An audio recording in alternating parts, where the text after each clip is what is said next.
CH-164 Urvashi की चाल। जैसे ही विजेंद्र निकलने वाला था, मानव ने उसे पुकारा। उर्वशी की शक्ति वास्तव में क्या है? क्या तुम्हें पता है? मुझे नहीं लगता कि यह सिर्फ उसका अतिरिक्त जीवन है जिसके बारे में विजेंद्र तुमने अभी अभी बताया है। यह दृढ़ जीवन शक्ति, उत्थान और जहर है। वह जिस हरे तरल पदार्थ को थूकती है, उससे दूर रहें। तुम लोग इसे झेल नहीं पाओगे। ऐसा लग रहा था कि उसका खून भी ऐसा ही था। आग उसकी कमजोरी है। यदि आप शक्तिशाली अग्नि मंत्र का प्रबंधन कर सकते हैं, तो आपको लाभ होगा। विजेंद्र ने यह कहा जैसे कि यह महत्वहीन था, लेकिन जानकारी वास्तव में मानव के लिए अत्यंत उपयोगी थी। मूल रूप से, ये सभी चीजें थीं जो वह देवता के साथ जीवन और मृत्यु के संघर्ष में प्रवेश करने के बाद ही अर्जित करेगा, लेकिन अब उसे ऐसी जानकारी बिना किसी जोखिम के दी गई थी। मैं निश्चित रूप से अभी विजेंद्र के साथ इस गठबंधन को नहीं तोड़ सकता।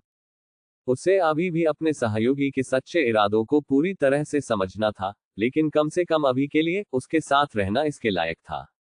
विजेंद्र का शरीर गायब हो गया और मानव अमृता के साथ चला गया। जैसा कि विजेंद्र ने कहा था, उर्वशी ने अब अपनी विशाल शक्ति को नियंत्रित करने पर ध्यान नहीं दिया, जिससे उसे ट्रैक करना आसान हो गया। उसे पकड़े ज्यादा देर नहीं हुई थी।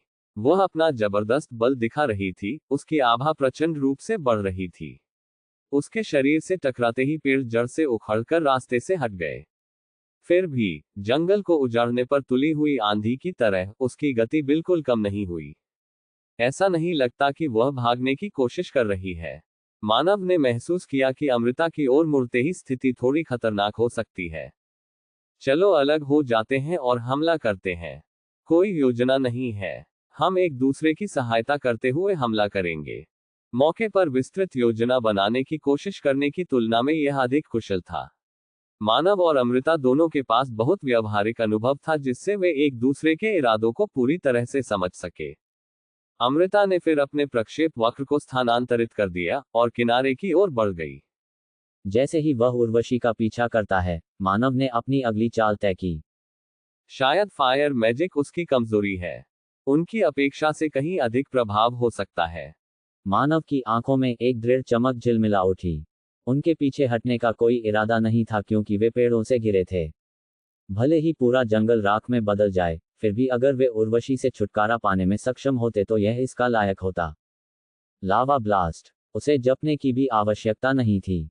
जैसे ही मानव ने उन शब्दों को कहा, एक लावा ब्लास्ट, जो उच्चतम विनाशकारी क्षमता वाला 7 सितारा जादू था, तुरंत दिखाई दिया। ये बिजली की बाधा को नष्ट करने के लिए काफी शक्तिशाली था, जिस पर कबीर को गर्व था। हालांकि इस बार उसने जो लावा ब्लास्ट किया, वो उस समय की तुलना में कहीं अधिक शक्तिशाली था, इस तथ्य के बावजूद कि उसने जप छोड़ दिया था। मानव ने जादू को उर्वशी की तरफ मारा। इसके बावजूद, मानव ने अपने गार्ड को कम नहीं किया, और इसके बजाय, उसने विस्फोट से बने धुएं के बादल पर ध्यान दिया। उसकी हंसी के साथ, उर्वशी का शरीर आकाश में चला गया। भयानक जले में धके होने के दौरान उसकी एक भुजा ढीली हो गई, लेकिन उर्वशी ने अपने दूसरे हाथ से उसे आसानी से चीर दिया। यह वैसी ही स्थिति थी जैसी कबीर के साथ हुई थी। उस समय मानव के लावा ब्लास्ट ने कबीर के हाथ को भी घायल कर दिया था। हालांकि, अंतर रवैया था। उर्वशी ने अपना एक हाथ त्यागने के बाद भी कोई प्रतिक्रिया नहीं दिखाई। उसके बाद अमृता वहां आई। उस समय उसकी गति इतनी तेज थी कि वह आधिरा से दुगुनी तेज प्रतीत हो रही थी। और जिस गति से उसने अपनी तलवार घुमाई वह और भी अधिक थी। उर्वशी का सिर कट गया। फिर भी, उसका शरीर अभी भी अत्यधिक जीवन शक्ति से भरा हुआ था। वह हंसते हुए हवा में मुड़ी, जिससे उसका हरा रक्त अमृत की ओर छलक पड़ा। हरा तरल खतरनाक है। उसे उस समय विजेंद्र की सलाह याद थी, लेकिन क्योंकि वह हवा में थी, उसके पास इससे बचने का कोई रास्ता नहीं था। उसने अपने दूसरे हाथ में एक हाथ की ढाल से जितना संभव हो नुकसान को कम करने की कोशिश की। फिर भी, मानव की बाधा बहुत तेज थी। अवरोध बहुत लंबा नहीं चला। चंद सांसों तक खून को रोकने के बाद वह बिखर गया। हालांकि, ये काफी था। अमृता जल्दी से खून से दूर हो गई। उर्वशी की गर्दन से सिर फूट निकले, और उसका कटा हुआ सिर जबरदस्त गति से अमृता की ओर उड़ गया। कटी हुई गर्दन से दो सिर फूटना कुछ ऐसा था जिसे उसने पहले देखा था, इसलिए अमृता ने तैयारी के लिए अपनी तलवार उठा ली थी। अमृता दांत पिसते हुए उसकी तलवार की धार चरमरा गई और उससे भी अधिक उसके जोड़ विरोध में चीख उठे। लेकिन अगर उसने अपनी ताकत एक पल के लिए भी कम कर दी तो उसके शरीर में एक नया उर्वशी सिर के आकार का छेद हो जाएगा। उसका शरीर कई बड़े पेड़ों से टकराया जिससे जमीन में एक बड़ा निशान बन गया। अमृता ने उर्वशी के सिर को आकाश में बुरी तरह से मारा। उर्वशी, जो अभी भी हवा में थी, हंसते हुए बोली, आप बहुत अच्छी हैं, अब मेरी बारी है। और इसी के साथ उसे कुछ उल्टी होने लगी। उसके मुंह से चमकीली हरी शल्क वाले सांप निकले। ये सांप आसमान से बरस रहे थे, जिससे कोई भी आश्चर्यचकित हो जाएगा कि इतने छोटे शरीर में इतने सारे सांप कैसे फिट हो गए। अमृता ने घृणा की अभिव्यक्ति की। ये बहुत पेचीदा था। उसकी जीवटता कल्पना से परे थी। इससे पहले कि अमृता को एहसास होता, उसका हाथ भी फिर से ठीक हो गया था। अगर यह उसकी शक्ति का सिर्फ 1/9वां हिस्सा था, तो ये देवता पूरी ताकत से कितना मजबूत था। CH-165 उर्वशी की मृत्यु। अमृता ने कभी खुद पर कभी संदेह नहीं किया था, लेकिन अब वह अपने भीतर कुछ महसूस किए बिना नहीं रह सकती थी। मुझे बस समय के लिए रुकने की जरूरत है। मानव उस मौके का इस्तेमाल एक शक्तिशाली स्पेल डालने के लिए करेगा। उन्हें एक ही बार में उसके पूरे शरीर को जलाना होगा, अन्यथा वे इस हास्यास्पद राक्षस को कभी नहीं मार पाएंगे। लेकिन अब सोचने का समय नहीं था। उसे इस डेमिगोड को यथासंभव लंबे समय तक विलंबित करना पड़ा, भले ही इसका मतलब विजेंद्र को अपनी दिव्य शक्ति का उपयोग करना पड़े। यह तब था अचानक अमृता ने आकाश की ओर देखते हुए सोच रही थी कि अचानक वहां दो सूरज क्यों तैर रहे थे। बेशक ऐसा नहीं था। उसने जल्द ही मानव की टेलीपैथी सुनी। अमृता, वापस जाओ। अमृता ने ज्यादा गहराई से नहीं सोचा और जल्दी से पीछे हट गई। ये पुष्टि करने के बाद कि अमृता सीमा से बाहर थी, मानव उर्वशी को देखते हुए बुदबुदाया। मानव का पहला 8 स्टार मंत्र। एक और सूर्य। उर्वशी ने खाली भाव से पीछे मुड़कर देखा। मुझे सूरज दिखता है, लेकिन ये दो क्यों है? वह उर्वशी का आखिरी विचार था।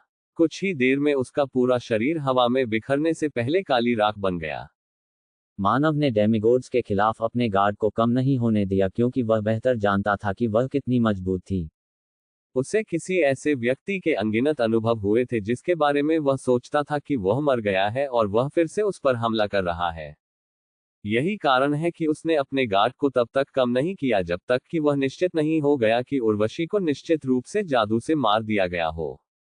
8 स्टार मैजिक, टोरकुंटा का दिल और महान संत के मंत्र। इन तीन तत्वों द्वारा बनाए गए तालमेल ने एक ऐसा प्रभाव पैदा किया जिसकी उम्मीद मानव भी नहीं कर पाया था। बात सिर्फ इतनी ही नहीं थी। मूल रूप से इसे 8 स्टार स्पेल डालने में कई गुना अधिक समय लगना चाहिए था। फिर भी मानव उस समय को काफी कम करने में सक्षम था। रसातल में मुझे वर्षों से अल्ट्रा हाई स्पीड गणना प्राप्त हुई। मैं आखिरकार इसका इस्तेमाल करने में सक्षम हूँ। उस जगह ने मुझे पूरी तरह से बाहरी दुनिया से काट दिया था। केवल एक चीज जो मानव को करने की स्वतंत्रता थी वह था इसका सोचना। मानव ने अपने आप को बनाए रखने के लिए बहुत कुछ सोचा। हालांकि केवल एक चीज जिसके बारे में वह सोच सकता था वह थी जादुई साइंस। मानव ने सोचा, इसे कठिन परिश्रम कहना अजीब था। समय की बर्बादी। ठीक है, इसे हत्या का समय कहना अधिक सटीक था। फिर भी समय काटने के इस प्रयास के उप उत्पादों में से एक अल्ट्राफास्ट कंप्यूटेशनल क्षमता थी। जैसा वह अभी था, वह एक ही समय में दर्जनों जादुई सूत्रों की गणना कर सकता था। मैं सोच रहा था कि वह इतना तेज क्यों था और इसे बैनर के नीचे नहीं रखना चाहता था। अच्छा, वह महान जादूगर है।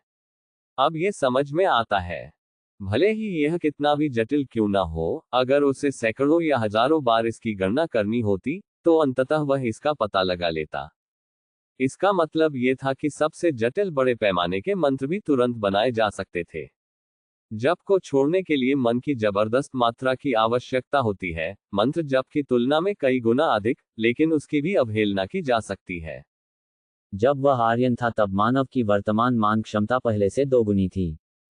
और जब वह 8 स्टार तक पहुंचा, तो अल्ट्रा हाई स्पीड गणना जो केवल उसके विचारों में ही संभव थी, एक वास्तविकता बन गई थी। एक अर्थ में यह अब तक लिए गए किसी भी अमृत या महान ऋषि के कर्मचारियों से कहीं अधिक महत्वपूर्ण था। मानव को एहसास हुआ, उस समय वह पहले से ही अतीत के 8 स्टार आर्यन से अधिक मजबूत था। और यह भी कि देवताओं से निपटना उसके लिए असंभव नहीं था। अमृता ने अभी जो दृश्य देखा वह बहुत अविश्वसनीय था। आधा जंगल, जिसने अभी अभी उसकी दृष्टि को पूरी तरह भर दिया था, पलक झपकते ही राख हो गया था। उसने उन्हें जलते भी नहीं देखा। उसकी निगाह फिर मानव की ओर गई। यहां तक कि जब डेमिगोड एक पल में मारे गए थे और आसपास के अधिकांश जंगल राख में बदल गए थे, तब भी उन्हें पसीना नहीं आया था। क्या इसका मतलब यह है कि वह इस तरह के और जादू कर सकता है? जब उसने मोहिनी का स्पष्टीकरण सुना तो उसे लगा कि वह अद्भुत है। हालांकि अब वह जो कौशल प्रदर्शित कर रहा था वह उसकी अपेक्षाओं से कहीं अधिक था। वह एक प्राकृतिक आपदा की तरह था जिसके खिलाफ मनुष्य शक्तिहीन होगा। विजेंद्र उसके पास आ गया। यह स्पष्ट था कि वह जल्दबाजी में आया था क्योंकि उसके कपड़े अस्त व्यस्त थे और उसके चेहरे से पसीना टपक रहा था। इधर उधर देखते ही विजेंद्र के हाव भाव सख्त हो गए। उन्होंने स्पष्ट रूप से जमीन पर राख देखी और हवा में उर्वशी की आभा के निशान महसूस किए। उनकी लड़ाई का परिणाम उनके सामने पहले से ही स्पष्ट था। उसकी निगाह भी मानव की ओर गई। क्या तुमने उर्वशी को मार डाला? मैंने किया। मानव का जवाब सुनने के बाद विजेंद्र के हाव भाव अजीब हो गए। कमजोर स्वर में बोलने से पहले वह एक क्षण के लिए रुका। अच्छा, ऐसा है। इसलिए मेरी चिंता पहली जगह में अनावश्यक थी। उसने फिर अपना सिर उठाया और मानव को लगा कि उसकी टकटकी और गंभीर हो गई है। पहले चलो झोपड़ी में लौटते हैं। मानव और अमृता ने सिर हिलाया। जले हुए दृश्य के बीच में, जहां लगातार राख उड़ रही थी, बातचीत करने के लिए उपयुक्त जगह नहीं थी। क्या उर्वशी अब पूरी तरह से मर चुकी है? यह सही है। विजेंद्र ने सिर हिलाया, लेकिन उसकी अभिव्यक्ति में सुधार नहीं हुआ। हालांकि यह एक अप्रत्याशित स्थिति थी, क्योंकि वे एक देवता से निपटने में कामयाब रहे। क्या इसका मतलब यह नहीं था कि उन्होंने एक संकट को एक अवसर में बदल दिया? अमृता ये सवाल पूछना चाहती थी, लेकिन उसकी अभिव्यक्ति के कारण उसके लिए कुछ भी कहना मुश्किल हो गया। कुछ देर बाद वे झोपड़ी पर पहुंचे। शायद यह इसलिए था क्योंकि वह अपने क्षेत्र में लौट आया था, लेकिन विजेंद्र के हाव भाव में थोड़ा सुकून था। पूछने से पहले मानव ने एक पल के लिए उसका अवलोकन किया। एक देवता आपके पास क्यों आया? कोई विशेष कारण नहीं था। वे सबसे खराब संभव समय पर पहुंचे थे। पहले होता या बाद में, वह ठीक से तैयारी कर सकता था। विजेंद्र ने एक भारी आह भरी। तथ्य यह है कि उर्वशी की मृत्यु लंबे समय तक छिपी नहीं रहेगी। अनंत जल्द ही इसके बारे में जान जाएगा। अनंत, वह सर्वनाश के देवदूत में से एक है। वह विष की शक्ति का उपयोग करता है। 166 बिजली का झटका। उस वृद्ध का नाम अनंत था। जब वह आर्यन था तब वह उससे कई बार मिला था, लेकिन वह उसका नाम नहीं जानता था। अमृता ने अजीब आवाज में पूछा। फिर अब हम क्या करें? अगर उर्वशी ने अनंत को बताया कि वह मुझसे मिलने आ रही है, तो उसकी मौत उसे संदिग्ध बना देगी। यह बैठक में भाग लेना एक आत्महत्या का कार्य है। मुझे कुछ चीजों की जांच करनी होगी। विजेंद्र के चेहरे के भाव और भी गंभीर हो गए। समय समाप्त हो रहा है। मानव, क्या तुमने अपना मन बना लिया है? कुछ कहने की आवश्यकता नहीं थी क्योंकि वह पहले से ही दृढ़ निश्चयी था। मानव ने बस इंद्र की बिजली से युक्त अमृत की बोतल निकाली और मेज पर रख दी। दैवीय शक्ति, देवताओं द्वारा उपयोग की जाने वाली पारलौकिक शक्ति। इसके बारे में अधिक जानने के लिए उनने ये सीखने का फैसला किया कि इस ऊर्जा को कैसे नियंत्रित किया जाए। ये एक पुरानी कहावत थी, लेकिन अगर वह अपने दुश्मनों को जानता था और वह खुद को जानता था, तो क्या जीत निश्चित नहीं होती? मन और दैवीय शक्ति का सामंजस्य। विजेंद्र के कहे शब्द उसके दिमाग में गूंज गए। शायद वह भगवान को हराने के लिए एक सुराग खोजने में सक्षम होगा। उसे हराना उसके लिए नामुमकिन था। ये कुछ ऐसा था जिसे मानव ने 3500 साल पहले महसूस किया था। इस वजह से मानव के शरीर को प्राप्त करने के बाद इस जीवन में जितना हो सके उतना सीखने की कोशिश की थी। योद्धा राजा की फीस्ट, प्रेतात्मवाद, कीमिया और यहाँ तक कि शैतानों के साथ अनुबंध करना। उन्होंने प्रकार की परवाह किए बिना सब कुछ सीखा। और अब मानव के लिए दैवीय शक्ति अपनी शक्ति बढ़ाने का एक और तरीका होगा। उनका मजबूत बनने के तरीके को अस्वीकार करने का कोई इरादा नहीं था, क्योंकि देवताओं की शक्ति ने उन्हें हमेशा असहज बना दिया था। उस बिजली के अमृत में ऊर्जा को तुरंत अवशोषित करें। मानव ने अपने हाथ में बिजली के अमृत को देखा। क्या मैं वास्तव में इसे पी सकता हूँ? तुम कर सकते हो। बोतल के भीतर घूमती बिजली की पीली रोशनी ने उसे सोचने पर मजबूर कर दिया कि अमृत खाने योग्य नहीं है। शायद वह सिर्फ बिजली का झटका होगा। विजेंद्र ने संदिग्ध मानव से बात की। यह शायद थोड़ा डंक मारेगा। ... सबसे खराब स्थिति यह होगी कि यह उसके मैना से टकराएगा, जो कुछ ऐसा था जिसे मानव का मानना था कि वह संभाल सकता है। मानव ने बोतल खोली और शीशी को अपने होठों से लगाने से पहले एक गहरी सांस ली। उसे तुरंत चक्कर आ गया। उसकी रीढ़ की हड्डी पर बिजली गिरने के झटके ने उसके दिमाग को पूरी तरह से खाली कर दिया और वह लगभग होश खो बैठा। क्योंकि यह दैवीय शक्ति है, ये पहले मन से टकरा सकती है। उन्हें जबरदस्ती अलग नहीं करना सबसे अच्छा होगा। बस ऐसे अपना कोर्स चलने दो। उसने विजेंद्र की ठंडी आवाज सुनी। मानव ने अपने दहाड़ते मन को बुरी तरह नियंत्रित किया। तो ये है दैवीय शक्ति। उसे इस बात का अंदाजा था कि ऊर्जा कैसी महसूस होती है। हालांकि इसे अपनी नसों में दौड़ते हुए महसूस करने से उसे यह एहसास हुआ कि यह ऊर्जा वास्तव में कितनी विस्फोटक रूप से शक्तिशाली थी। पहले तो दूर से ही देखा करता था, अब लगता था छू रहा था, चख रहा था, सूंघ रहा था। उस पल में मानव वास्तव में समझने लगे कि वास्तव में ईश्वरीय शक्ति क्या थी। शक्ति को अपने हृदय में एकत्रित करो। इसे वहां स्टोर करना अधिक कुशल है। थोड़ी देर के बाद दैवीय ऊर्जा, जो एक पागल बैल की तरह इधर उधर भाग रही थी, धीरे धीरे मानव के मार्गदर्शन में दिशा बदलने लगी। अमृता, जो बगल से देख रही थी, हैरान रह गई। मानव के शरीर को अभी अभी पहली बार दैवीय शक्ति प्राप्त हुई थी। इससे भी महत्वपूर्ण बात यह है कि प्रतिक्रिया करने से रोकने के लिए उसे अपने मन को नियंत्रित करना पड़ा। फिर भी जिस कौशल के साथ मानव दैवीय शक्ति को संभाल रहा था, वह उसके लिए पूरी तरह से अतुलनीय थी। जब उसने पहली बार इसे लिया था, विजेंद्र की आंखों में चमक आ गई। उद्धरण ... एक प्राकृतिक प्रतिभा। दैवीय शक्ति कोई ऐसी चीज नहीं थी जिसे सिर्फ प्रतिभा से नियंत्रित किया जा सके। यह केवल इसलिए संभव था क्योंकि मानव के शरीर की रगों में सिन्हा परिवार का खून था। दैवीय शक्ति को संभालने के लिए उनके शरीर को अनुकूलित किया गया था। क्या यह एक ऐसे प्राणी का निर्माण नहीं है जिसे समाहित नहीं किया जा सकता? विजेंद्र को अचानक एक विचार आया। उन्हें सिन्हा परिवार में किए जा रहे प्रयोग के आंतरिक विवरण के बारे में अधिक जानकारी नहीं थी। वह केवल इतना जानता था कि उनके शरीर में मन और दैवीय शक्ति का सह अस्तित्व संभव था।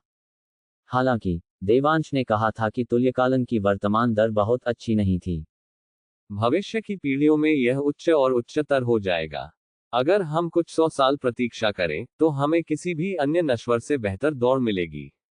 देवांश उस समय जोर से हंस पड़ा। विजेंद्र ने मानव की तरफ देखा।